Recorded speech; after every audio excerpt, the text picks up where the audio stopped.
ভালোবাসলে একটু পাগল না হলে হয়? তাও সেটি আমার জন্য আর কি কি করতে পারবা তুমি?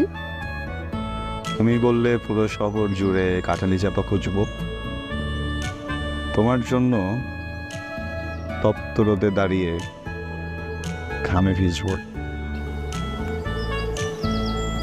বাবা মা তোমার কথা বলতেছিল, জিজ্ঞেস করতেছিল আমাদের বিয়ে শাদী কবে করবো, কি প্ল্যান।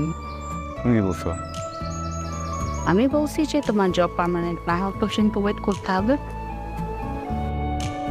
আমার বিয়ে করতেছি, ভাবতেই আনন্দ লাগতেছে। ওয়াও, তোমার তো ভাবতে আনন্দ লাগে। স্বাভাবিক না? দেখো, আমি যদি আমাকে বিয়ে করি, আমি পৃথিবীর সব থেকে সুখী মানুষ হয়ে যাব। মাসিজি দেরি হয়ে গেছে, থাকো। না যাই, না যাই।